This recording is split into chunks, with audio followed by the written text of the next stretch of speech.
বরিশাল নগরীর গুরুত্বপূর্ণ সড়কে সকাল থেকে রাত পর্যন্ত তীব্র যানজটে নাকাল বাসিন্দারা। যানজট নিয়ন্ত্রণে হিমশিম ট্রাফিক পুলিশও এবার সড়ক ব্যবস্থাপনায় নতুন সিগন্যাল বাতি স্থাপনের উদ্যোগ নেওয়ার কথা জানিয়েছে সিটি কর্পোরেশন।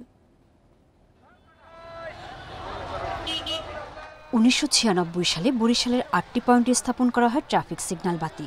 সুষ্ঠু রক্ষণাবেক্ষণের অভাবে ৪ বছরেই অচল হয়ে পড়েছে সবগুলো।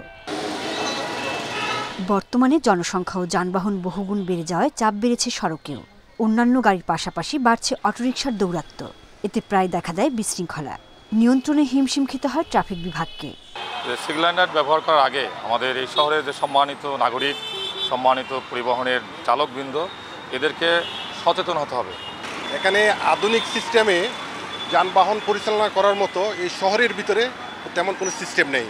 প্রায় ১৫০ বর্গ কিলোমিটারের বরিশাল মেট্রোপলিটন এলাকায় মাঠ পর্যায়ে ট্রাফিকের দায়িত্বে মাত্র ১৪০ জন। কর্মকর্তারা বলছেন, গুরুত্বপূর্ণ মোড়ে ট্রাফিক পুলিশের সংখ্যা বাড়ানো হয়েছে। সিগন্যাল বাতির জন্য বিসিসিকে আহ্বান জানানো হয়েছে।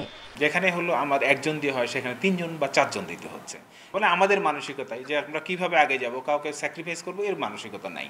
তো সেই জন্য আমরা বড় রকমের ট্রাবলের মধ্যে আছি এটা নিয়ে। তো সিগন্যাল লাইট সরকার থেকে যদি আমাদের অ্যালাউ করে, তাই জন্য আমাদের ট্রাফিকের জন্য অনেক ভালো হবে, অনেক পজিটিভলি আমরা কাজ করতে পারবো। সড়কে শৃঙ্খলার জন্য নগরীতে ট্রাফিক সিগন্যাল বাতি স্থাপনের বিষয় বিবেচনা করছে বরিশাল সিটি কর্পোরেশন।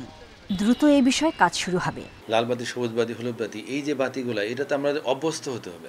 এটা স্যারের সাথে কথা বলে আমরা দেখবো এটা খুব তাড়াতাড়ি চালু করা যায়।